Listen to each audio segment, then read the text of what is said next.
दिंडोशी पोलिसांनी बनावट ration card टोळीला अटक केल्याची बातमी समोर येते। मुंबईतील दिंडोशी पोलिसांनी बनावट रेशन कार्ड तयार करणाऱ्या गँगला शोधून त्यांना अटक केली आहे। दरम्यान या फसवणुकीचा प्रकार आता उघड झालाय, ज्यात सरकारी योजनांचे लाभ चुकीच्या पद्धतीने घेतले जात होते। दिंडोशी पोलिसांनी तपासामध्ये या रॅकेटचा पर्दाफाश केलाय आणि यामध्ये मुलगा आणि त्याच्याशी इतर आरोपींकडून बनावट रेशन कार्डसह कागदपत्र जप्त करण्यात आली आहेत। दरम्यान या बनावट रेशन कार्डचा वापर करून काही लोकांनी सरकारी मदत योजना ज्यासोबतच आरोग्य आणि इतर सरकारी योजना वापरल्याचा संशय आता पोलिसांनी व्यक्त केलाय। वेगवेगळ्या योजनांमधून लाभ मिळवण्यासाठी हे कार्ड बनवलं जात होतं आणि वापरलं जात होतं।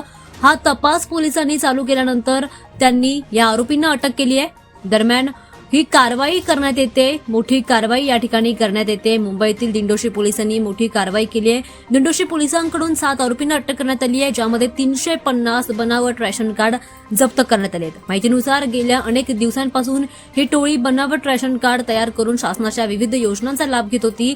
मात्र आता अखेर हे प्रकरण समोर आलंय।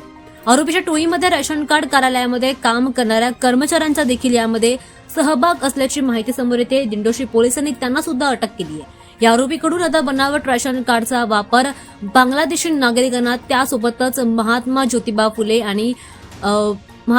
फुले जन आरोग्य योजना आणि प्रधानमंत्री जन आरोग्य योजनेचा लाभ मिळवून देण्याच्या नावाखाली हा गैरप्रकार सुरू होता। या प्रकरणात 7 जणांना पोलिसांनी अटक केली आणि यावर आता कारवाई देखील सुरू केली आहे। गेल्या अनेक दिवसांपासून ही टोळी बनावट रेशन कार्ड तयार करून शासनाच्या विविध योजनांचा लाभ घेत होती।